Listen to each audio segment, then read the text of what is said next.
इस वीडियो में हम अंडरस्टैंड करेंगे कि मार्केटिंग क्या होती है। मार्केटिंग समझने के लिए हम अमेरिकन मार्केटिंग एसोसिएशन की एक डेफिनेशन का मुतालिया करेंगे जिसके 4 पार्ट्स हैं। अगर आपको इन 4 पार्ट्स की समझ आ जाए तो आपको मार्केटिंग की समझ आ जाएगी। इस डेफिनेशन को लिखने वाले वो हजरात हैं जिनकी किताबें पूरी दुनिया में पढ़ाई जाती हैं, और इस डेफिनेशन को अगर आपने समझना है तो इसको आपको डिटेल में अंडरस्टैंड करना होगा।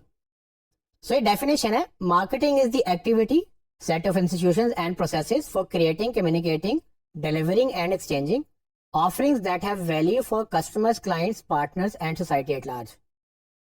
तो इस डेफिनेशन में 4 हिस्से हैं जो कि मैं आपको बताता हूं। इसका जो पहला हिस्सा है वो है marketing is the activity set of institutions and processes, यानी कि मार्केटिंग एक एक्टिविटी है, एक सेट ऑफ प्रोसेसेस है या सेट ऑफ इंस्टीट्यूशंस है। इसका मतलब क्या है? इसका मतलब कि सारे काम जो आप करते हैं मार्केटिंग को करने के लिए। अब वो काम क्या क्या हो सकते हैं? अगर आपने किसी को हायर करना है, मार्केटिंग का बजट लगाना है, टीम के लिए आपने डेस्क खरीदने हैं, कंप्यूटर खरीदना है, एड का बजट लगाना है, जितने भी आप काम कर रहे हैं वो सारे काम आपको काम में शामिल हो जाएंगे। ठीक है। इसकी दूसरा जो पार्ट है वो है for creating, communicating, delivering and exchanging, यानी कि क्रिएट करना, कम्युनिकेट करना, डिलीवर या एक्सचेंज करना। क्या क्रिएट करना है, क्या कम्युनिकेट करना है अभी नहीं बताया, लेकिन वो सारे काम जो आप कर रहे हैं क्रिएट करने, कम्युनिकेट करने, डिलीवर या एक्सचेंज करने के लिए। अब बात आती है कि क्या करना है, ये एक्सचेंज होगा क्या। तो वो है ऑफर्स दैट हैव वैल्यू।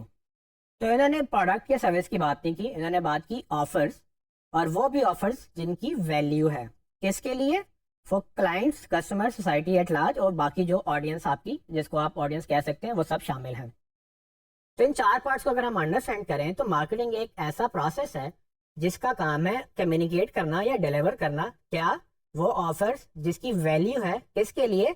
उन क्लाइंट्स के लिए जो कि आपके ऑडियंस कहलाई जा सकती है। अब चूंकि ये जनरल डेफिनेशन है, इसमें उन्होंने कुछ स्पेसिफिक बात नहीं की, इसमें उन्होंने हर तरह की ऑडियंस, हर तरह के काम और हर तरह की चीजें बयान कर दी।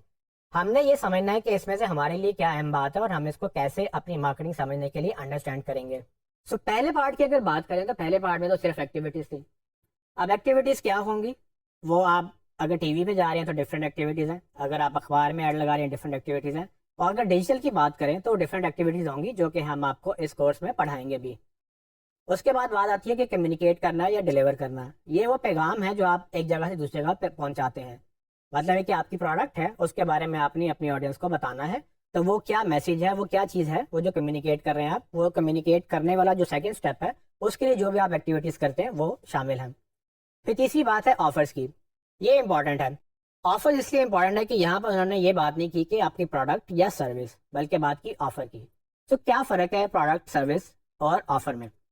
तो बेसिकली अगर आप एक मिसाल लें पानी की बोतल की, तो अगर आप पानी की बोतल खरीदते हैं बाजार से तो वो बेसिकली आप उसमें पानी खरीदते हैं, लेकिन जब आप पैसे दे रहे होते हैं तो आप किस किस चीज़ के पैसे दे रहे हैं?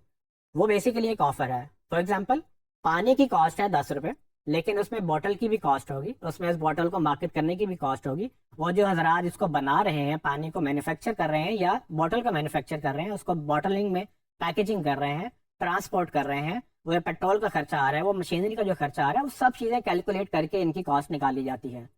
सो बेसिकली सिर्फ पानी अगर आप खरीदते हैं तो शायद सस्ता होता है, लेकिन जब आप पानी एक ऑफर के तहत लेते हैं जिसमें आपको एक सर्टन चीज़ सर्टन तरीके से सर्टन अंदाज में पेश की जाती है, उसको एक ऑफर कहा जाता है। और इसीलिए उन्होंने इस डेफिनेशन के अंदर जो प्रोडक्ट है और जो सर्विस है उसकी बात नहीं की, उन्होंने बात की ऑफर्स। और सिर्फ ऑफर्स नहीं, वो ऑफर्स जिसकी कोई ना कोई वैल्यू है। अब वैल्यू से क्या मुराद है? कहने में तो ये एक वर्ड है, लेकिन वैल्यू असल में ये है कि लेट्स से अगर मेरे पास 10 बोतलें हैं पानी की ऑलरेडी, और आप मुझे 50 रुपए की बोतल बेचने आते हैं, तो क्या मैं आपसे वो बोतल खरीदना चाहूंगा? मेरा नहीं ख्याल कि मैं आपसे खरीदूंगा, क्योंकि मेरे पास पहले ही पानी बहुत सारा पड़ा हुआ है। लेकिन अगर इसी मिसाल को मैं इस तरह से देखूं कि मुझे काफ़ी घंटों से पानी पीने को नहीं मिला और आप 50 वाली बोतल मुझे 100 में बेचने आते हैं, तो क्या अब मैं वो पानी खरीदना चाहूंगा? तो जी हाँ, बेसिकली अगर मुझे महंगा पानी भी मिल रहा है तो मैं उसको लूंगा, क्योंकि उस वक्त मेरी वैल्यू जो है उसकी बढ़ चुकी है, बिकॉज उसकी मेरी ज़रूरत बढ़ चुकी है। और मैं सिर्फ पानी नहीं देख रहा, मैं अपनी ज़िंदगी या अपने उसके ज़रूरत को देख रहा हूँ कि मेरी ज़रूरत इस वक्त ज़्यादा है, तो मुझे अगर एक्स्ट्रा पैसे भी देने पड़ते हैं तो शायद मैं देना चाहूँगा। इसको इकोनॉमिक्स में डिमांड एंड सप्लाई का कॉन्सेप्ट कहते हैं। जब डिमांड ज़्यादा होती है तो वैल्यू बढ़ जाती है। जब सप्लाई ज़्यादा होती है तो वैल्यू गिर जाती है। तो डेफिनेशन ये कहती है कि ऑफर्स दैट हैव वैल्यू, यानी कि बेकार की ऑफर्स नहीं, वो ऑफर जिसकी वैल्यू है। और किसके लिए है? वो या तो आपका कस्टमर होगा या तो आपका क्लाइंट होगा। अगर आप गवर्नमेंट से डील कर रहे हैं तो गवर्नमेंट होगी, अगर गवर्नमेंट मार्केट कर रही है तो उसके लिए एक आम आवाम ऑडियंस होती है। तो मुझे ये लगता है कि इस डेफिनेशन के अंदर तकरीबन सब कुछ उन्होंने समा दिया है कि मार्केटिंग है क्या। बेसिकली तो मार्केटिंग एक प्रोसेस है। किस चीज़ का प्रोसेस है? अपनी ऑडियंस तक अपनी ऑफर की जिसकी वैल्यू है उन ऑडियंस के लिए उसको पहुंचाना, इस प्रोसेस को मार्केटिंग कहते हैं। इसमें कहीं भी जिक्र नहीं हुआ कि सेल्स होनी चाहिए, बात सिर्फ मार्केट करने की हुई थी। मार्केट अगर अच्छा होगा तो सेल्स भी निकल आएंगी, अगर मार्केट अच्छा नहीं होगा तो शायद सेल्स ना आए। लेकिन ये कहना गलत है कि मार्केटिंग जो है ना वो सेल्स ही होती हैं। मार्केटिंग और सेल्स में डिफरेंस है, और ये वजाहत इस वक्त ज़रूरी थी बिकॉज के मार्केटिंग एक सिर्फ प्रोसेस है अपनी प्रोडक्ट के पैगाम को उन लोगों तक पहुंचाना जिनके लिए वो ज़रूरत या मायने रखती है।